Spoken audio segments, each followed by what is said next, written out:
Juan Sanchis, editor-in-chief of Revista Española de Cardiología, Professor Thomas Lüscher, editor-in-chief of the European Heart Journal, who is joining us in the 2015 Congress of the Spanish Society of Cardiology in Bilbao. Thank you very much for joining us, Tom. My pleasure. Okay. I would like to ask you some questions related to the world of scientific publications. The first question is about the phenomenon of open access journals.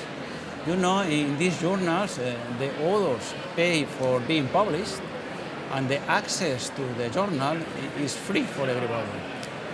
Do you think these journals represent a threat for the non-open access journals, or do you guess an expansion of the open access formula to other journals, or even to all the journals? What would be your prediction? Well, basically open access is a different business model, as you say. Right now, in the most journals, the subscriber pays and the author only pays for color figures, and otherwise it's free. In the open access, the author pays basically the entire journal, and there is no subscriber, but the reader is free. So they both have advantages and disadvantages. Of course, the open access makes the journals more accessible for everybody, independent on whether you subscribe to it or whether you work at an institution. In general, the most classical journals, the high-impact journals, are still working with the traditional business model, while some new journals are open access. And then some are only on the internet, no paper. That's another issue, which is separate. In general, I looked at this in detail in cardiovascular medicine, and most open access journals have very low impact factor, or none at all. And some are doing reviewing, some are not. Yeah. So I think we decided at the European Society of Cardiology to pursue a hybrid model. So in the European Heart Journal, it's a traditional subscriber model, but in each of the issues we have two editors' choices, and they're freely accessible to everybody. In addition, we have the issue at a glance that we write for each issue, where we put a summary of the abstracts in context, and this is also sent out with push mail, is for free, and is also a podcast. So we opted for a hybrid model. You are open. Yes. The question is, another question is, should we go for the internet only, electronic, or also for paper? And here the opinions are split. There's still, particularly the older generation prefers paper, the younger generation prefers online. So we do both still, and you can choose what you want. And the best articles, I think, that are still in the traditional journals. Absolutely. And I think that we have, in addition, we have the best reviewers. It is not easy to find good reviewers. Right. And of course, some of these open access journals, particularly those without reviewing, they spoil the quality of science, and there are lots of them. There are actually numerous of them. A second question is about the data journal phenomenon. So this means that the most important journals, like European Heart Journal, JACC, create data journals where they can transfer good papers submitted to but not accepted in the main journal. With this system, these good papers keep under the umbrella of the main journal, and will never arrive at other journals like Revista Española de Cardiología. That is a threat for us. How do you see that? You are a really prolific father, no? I think the European Heart Journal has as many as 11 or 12 daughters. We are now 15.2. Yes, we just passed circulation this year, which is below 15. And so JACC and the European Heart Journal are really the leading journals in cardiovascular medicine. And we have 3,500 papers roughly that we receive every year, and we can accept about 10%, 1 out of 10. And some papers are really very good, but maybe more suitable for electrophysiologists or for heart failure specialists or interventionalists, too technical. And then we transfer it with the reviews that we have to this editor, and the editor can decide whether he accepts it. And then, of course, the author has to accept it. And we ask every reviewer that we are allowed to transfer his assessment to another journal when he accepts to review.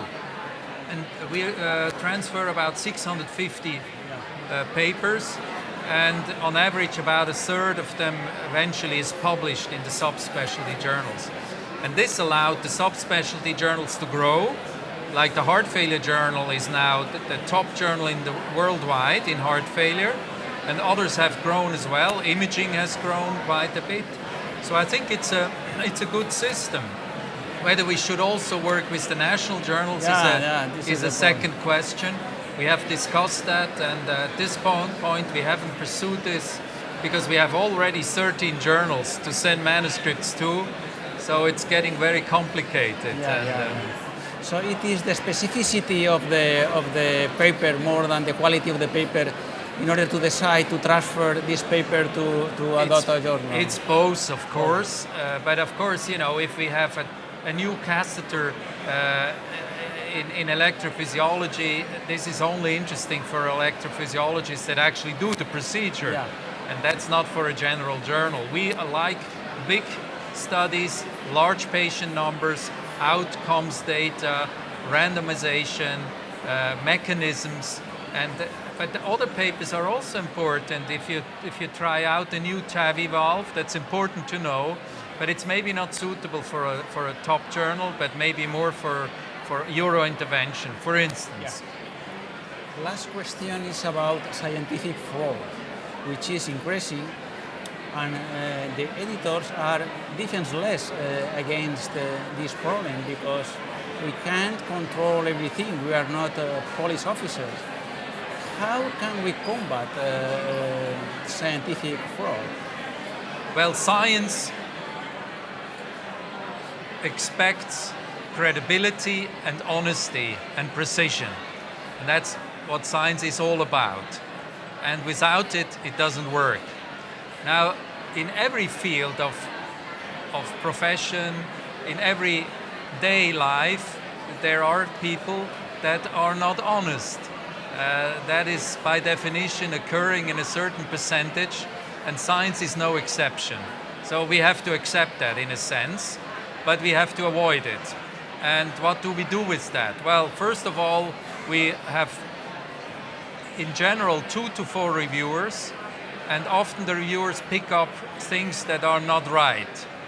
Secondly, we are also checking the medline, whether this is a double publication, and so that's what we do. Now, increasingly, we get also whistleblowers, anonymous mails that question a paper, and for that problem, we have constituted an ethics committee with Martin Simons, Kim Fox, and Christian Hamm, and now, as of next year, also David Garcia Dorado, and 1 or 2 other physicians and scientists that we're currently talking to. And whenever we have such an accusation, we send the stuff to the ethics committee and ask them what to do, so that we have an independent group that looks at it. That is excellent for the editor, and it's fair to the authors. And we had some very unpleasant events recently, and this is increasing, as you say, and it's a bad experience as an editor, but it's unavoidable. I think not everybody complies with the rules, and as the science becomes so global, this is becoming and so competitive. It is an increasing problem, and we try to deal with it as I outlined just now. What is the more frequent type of fraud you have? Falsified data, duplicity? Well, there is actually anonymous question surveys that provide some data. And of course, the most common one is that you overinterpret your data. Yeah. That's taken care of by the review process. The second is that you say, this patient or this experiment didn't work right well, we take this point out. Yeah. So you suppress data. This is very difficult. But there are statistical means. If the statistics are too good and the standard error is too narrow, then you have to be suspicious. And then, of course, there's fabrication, which is the worst. And there's a whole story about this.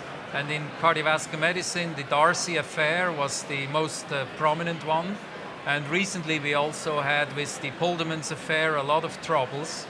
And so there's a whole spectrum, and not everything is as bad from a moral standpoint than others. But we have to be careful. And I think the review process is extremely important because it picks up a lot of problems, but not everything, of course. It's what Churchill said about democracy.